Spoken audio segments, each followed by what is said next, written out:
안녕하세요. 레어벌스입니다. 오늘은 FAQ 세 번째 시간, 사입은 언제쯤 해도 좋을까요?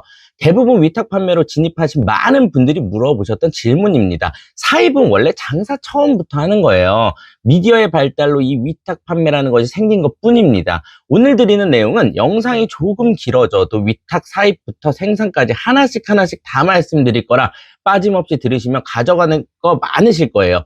위탁 판매자들은 10년 전쯤으로 따지자면 영업사원이겠죠. 여러 군데를 돌아다니면서 제품을 홍보하고 주문을 받으면 해당하는 회사에 연락을 해주고 회사에서는 물건을 소비자에게 보내주고 건당 수수료만 챙기는 영업사원이 현재 온라인에서는 수많은 회사들의 물건을 쉽게 다룰 수는 있으니 위탁 판매라는 것이 사업화가 된 것뿐인데요. 여러 회사의 제품을 영업해 주는 겁니다. 위탁 판매, 재고 없이 영업을 해서 판매하는 것, 사입, 제품을 내가 직접 사와서 내가 직접 판매하는 것, 생산, 내가 만들어서 직접 내가 판매하는 것 정도는 다들 아실 겁니다.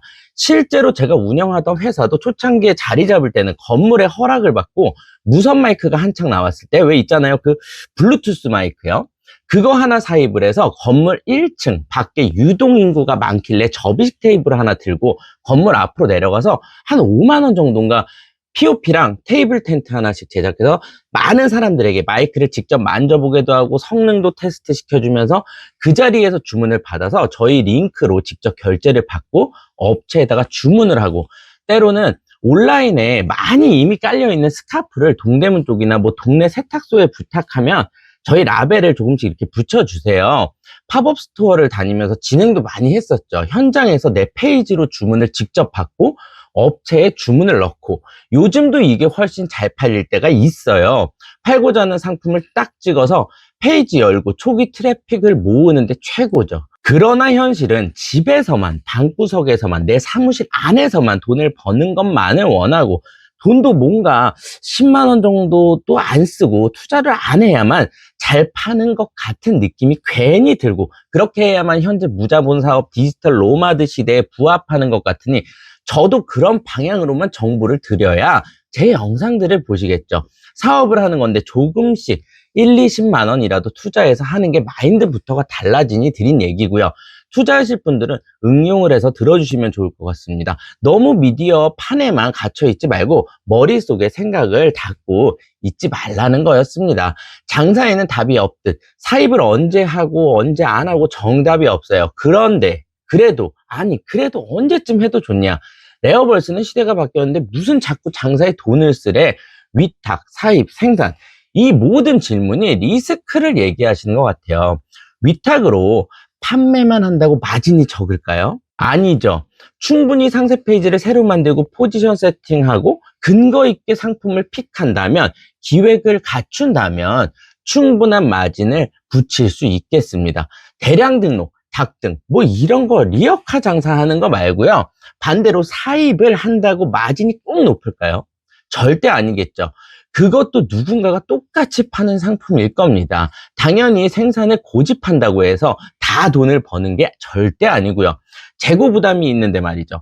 위탁을 하면서 사입을 목적에 맞게 섞고 사입 상품을 디벨롭 시켜 생산을 하고, 결국 세 가지를 얼마나 잘 섞어서 활용하느냐가 장사의 베테랑을 만들어 준다는 거죠. 위탁에서 생산까지의 최대한 적당한 타이밍과 방법을 그럼 한번 말씀드려 보겠습니다. 먼저 마진이 더 높아지는 것도 아닌데 조금은 뭐 그럴 수도 있겠죠.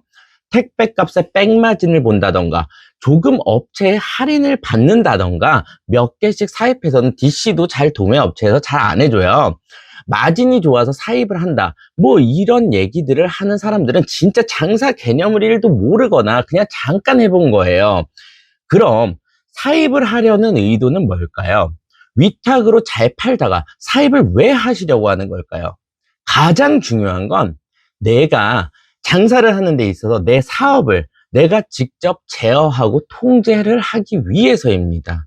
잘 팔리는 상품이 물건이 끊겼어요. 일시품절이죠. 또는 해당 업체가 배송이 너무 느려요. 많이 해보신 분들은 이미 아시겠지만 CS의 80% 이상은 배송 시기에 대한 CS가 가장 많습니다. 언제 와요? 언제 도착할 수 있나요? 왜 하나요? 거의 80%, 90%입니다. 사입을 하시는 이유에서는 여러 가지 이유가 있겠지만 내가 발주를 하는 업체가 내가 원하는 대로 재고를 항상 많이 보유해준다. 배송을 빠르게 해준다. 사입할 이유가 있겠어요? 택배값으로 백마진 먹으려고? 마진 한 1,000원 더 올리려고? 내가 포장, 배송까지 다 해야 되는데? 아니라는 거예요. 이런 게 그냥 노점상 미역화 장사꾼들 마인드고요. 계속 그렇게 사는 거예요. 돈 안 되니까 유튜브 하는 거고 다른 걸로 수익들을 내잖아요. 잘 아는 척 하면서. 항상 여러분들이 장사를 하시면서 가장 중요한 건 리스크보다도 그럼 내가 얼마를 손해보지? 이것보다도 장사를 잘하는 마인드가 되기 위해서는 제일 중요한 건 어떻게 하면 더 벌지? 이게 중요해요. 손해를 보던 말던 벌어봐야죠, 일단. 그게 결국 다 배우는 거니까. 실패는 성장에 엄청난 도움을 준다는 건 이미들 다들 알고 계실 겁니다. 사입을 하기 전 가장 중요한 체크리스트 3가지 말씀드리겠습니다. 첫 번째, 이 상품을 사입해서 나에게 득이 되는 것이 도대체 뭐냐? 이건 분명히 마진이 아닌 경우가 많아요. 두 번째, 공급 업체 쪽에 재고 수량이 현재나 얼마나 많이 보유가 되어 있나? 재고 많아요? 여유가 있나요? 업체 측에 그냥 물어보시면 돼요. 하지만 현실은 어떤가요?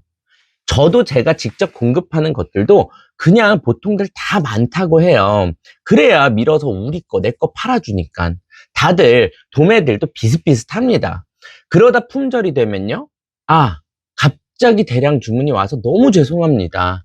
어제는 재고 많다고 했잖아요. 너무 죄송해요. 드릴 말씀이 없네요. 너무 미친 듯이 죄송합니다. 공급업체 쪽에서 이러면 끝이에요. 시즌 상품인 경우는 더 하겠죠. 시즌 상품을 주력으로 파신다면 반드시 이 마인드가 있으셔야 돼요. 1년 중 예를 들어 3개월을 파는 상품이다.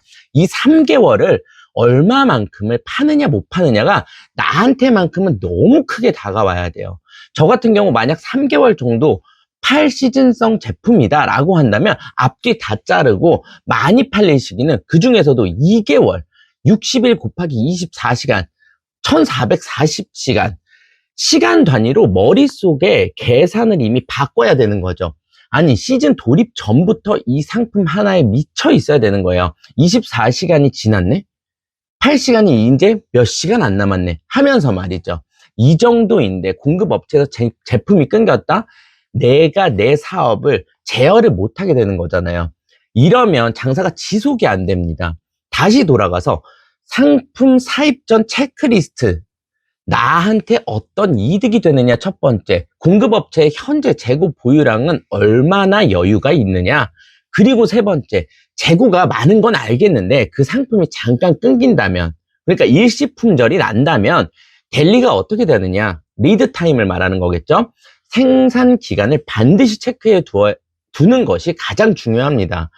국내 제작이나 원자재 공장이 연결이 되어 있는 공급업체에서는 2, 3일 만에도 나온다고 한다면 굳이 사입을 할 필요가 없겠죠. 저희도 아직까지 니트 비니 모자를 많은 브랜드들한테 납품을 해주고 있는데요. 도메스틱 브랜드들 뿐만 아니라 아실만한 빅 브랜드들도 마찬가지고요. 라벨이나 로고만 바꿔서 보통 많게는 공장 원가의 15배, 20배까지도 판매들을 이미 하고 있죠. 그냥 무지로만 사입을 원한다고 하는 곳들한테는 저희도 국내 공장을 직접 직영식으로 가지고 있으니 사입 굳이 하지 말라고 그래요. 물건 끊겨도 2일 안에 되니까 바로 나오니까. 근데 자기네들은 하루에 판매량이 300장 이상이다 하면 납품을 해주죠. 그런 1인 업체들의 수도 너무너무 많습니다. 사입이란 건 본인들한테 맞춰서 하는 거면 되는 겁니다. 이제 본격적으로 내가 어떤 득이 될 수 있는 필요에 한해서 위탁에서 사입을 그리고 생산까지를 하게 된다면 최대한 그래도 리스크 없이 하는 현실적인 방법의 내용을 한번 보시도록 하겠습니다. 짜잔! 자, 뭔가 대단한 게 나올 줄 알았는데 딸랑 원 3개가 그려져 있습니다. 자, 이 마우스의 원가가 5,000원이라고 한번 해볼게요. 계산하기 쉽도록 배송비, 세금, 광고비 이런 거 다 빼고요. 이 5,000원짜리 마우스를 10,000원에 팔았어요. 얼마가 남은 거죠? 아니, 계산이 안 되세요? 안 되시겠죠. 안 되시는 분들은 사입이나 생산을 하시는 분들일 것입니다. 5,000원이 남는다고 말씀하신 분들은 위탁 판매자 분들일 거고요. 위탁 판매자의 시선에서는 5,000원짜리를 10,000원에 팔았을 때 5,000원이 남는 게 맞죠. 재고가 없으니까요. 그렇다면 사입을 하시는 분들은 이 질문에 뭐라고 답하셨을까요? 뭐라고 답해야 할까요? 몇 개를 사입했는데 이게 맞겠죠. 생산을 하시는 분들은요, 바로 나와야죠. MOQ가 어떻게 되는데, 그래서 몇 개를 생산을 했는데 동일하게 물건을 팔았는데 구조에 따라 다 다른 거겠죠. 5,000원짜리를 10,000원에 한 개 팔았을 때 위탁 판매자는 5,000원이 남았고, 사입하시는 분들은 사입이란 건 소량도 가능하니까 계산을 쉽게, 만약 10개를 사입했어요. 한 개를 10,000원에 팔았을 때 5,000원이 남는 게 아니라 50,000원을 쓰고 10개를 사온 거니, 한 개를 10,000원에 팔았을 때 현재 마이너스 40,000원인 상태가 되는 거겠죠. 너무 당연한 얘기 제가 하고 있죠. 적어도 5개는 팔아야 사입해온 50,000원이 메꿔지는 거고, 이제 본전 6개째 판매를 해야만 10,000원을 벌게 되는 거죠. 그렇다면 생산을 하시는 분이라면요, 소량이 제작이 안 되니까 MOQ라는 게 있으니 그냥 공장이나 업체들한테 저기 몇 개부터 만들 수 있어요? 그게 MOQ예요, 그냥. 그랬더니 공장에서 100개부터 만들 수 있대요. 그럼 50만 원이라는 내 주머니 속의 돈이 이 마우스 100개로 바뀐 거죠. 51개 팔았을 때 10,000원 버는 거예요. 50개도 근데 못 팔았다? 그럼 마이너스. 마이너스 볼까봐 광고비를 10만 원어치를 더 썼다? 그럼 내 주머니 속에서 나간 돈은 50만 원이 아니라 60만 원을 쓴 거네요. 그럼 51개가 아니라 61개를 팔아야 10,000원 남네요. 광고비 10만 원어치를 넣고 50만 원어치 마우스를 만들어서 한 개도 재고를 안 남기고 다 팔았다면 얼마가 남았겠어요? 아니, 내 주머니 속에 50만 원이 있던 게 얼마가 되었죠? 이제 막 복잡하시죠? 40만 원 남은 거니까 내 자본금 50만 원이 90만 원으로 바뀌었습니다.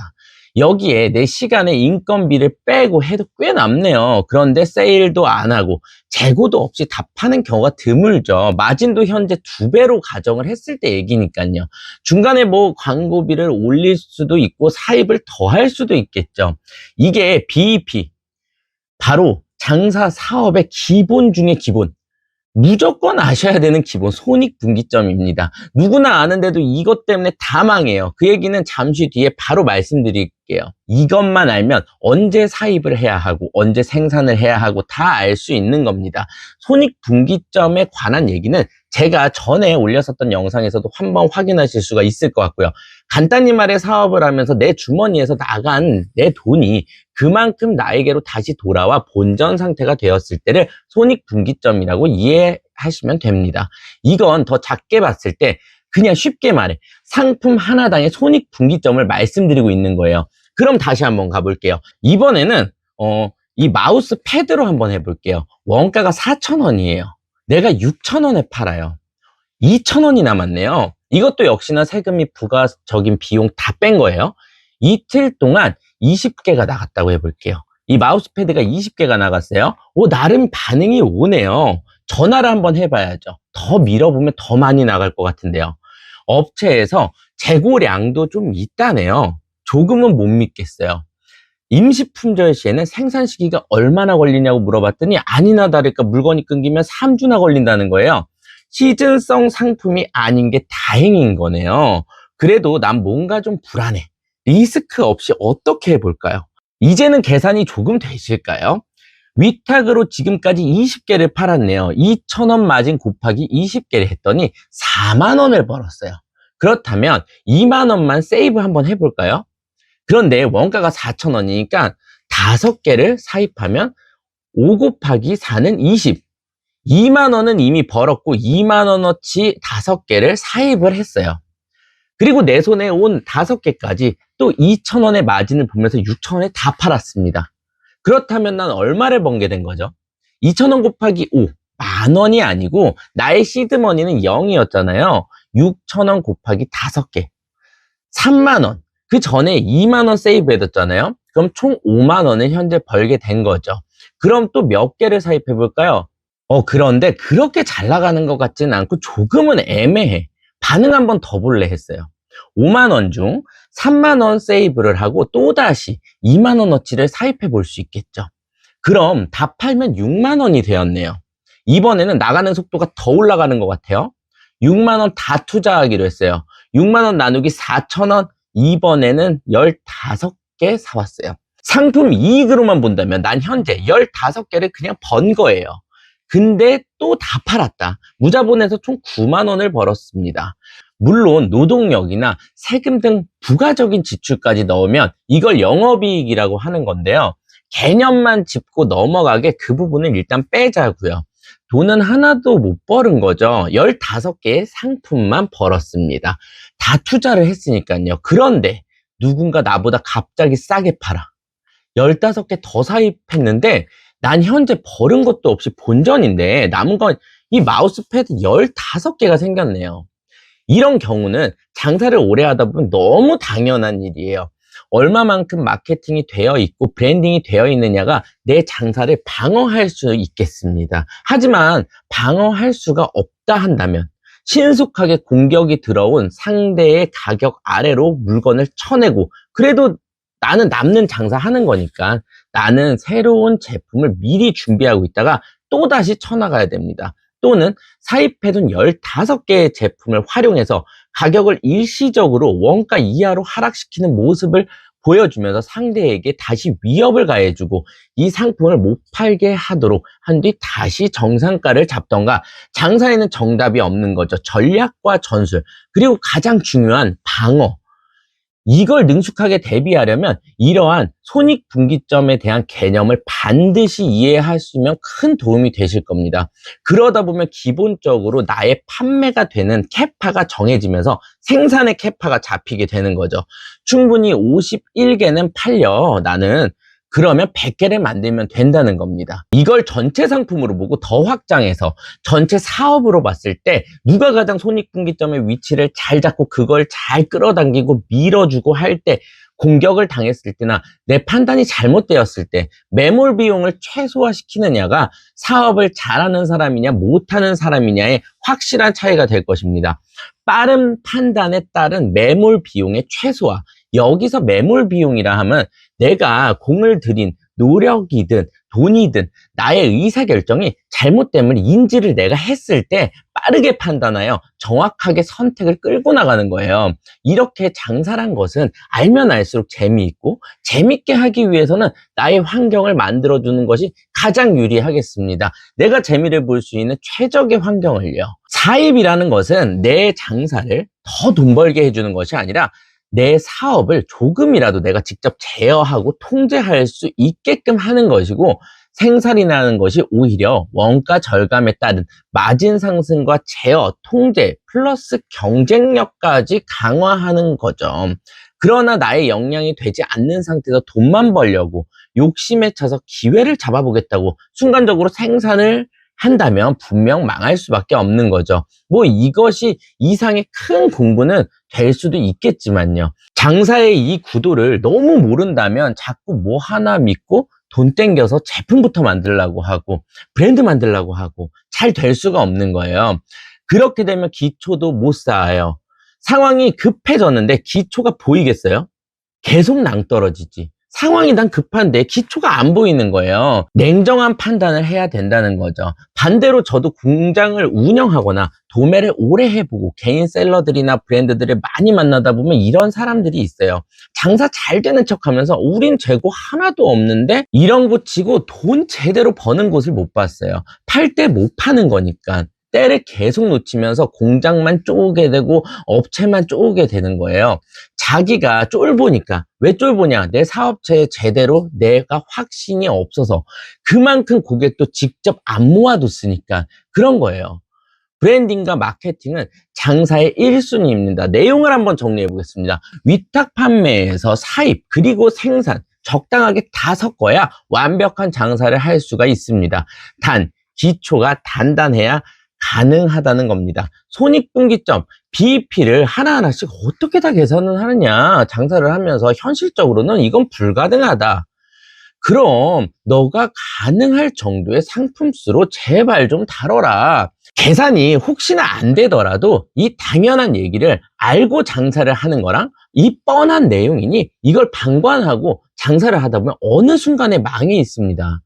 잘 활용해서 위탁에서 생산까지를 잘 섞으시길 바라겠습니다. 5,000원짜리를 10,000원에 하나 팔고 5,000원 번 줄 아는 사람들이 보통 사업들을 하면서 이거 사고 저거 사고 직원들 늘리고 사업 확장하다가 결국 다 망하는 걸 한두 번 본 게 아니에요.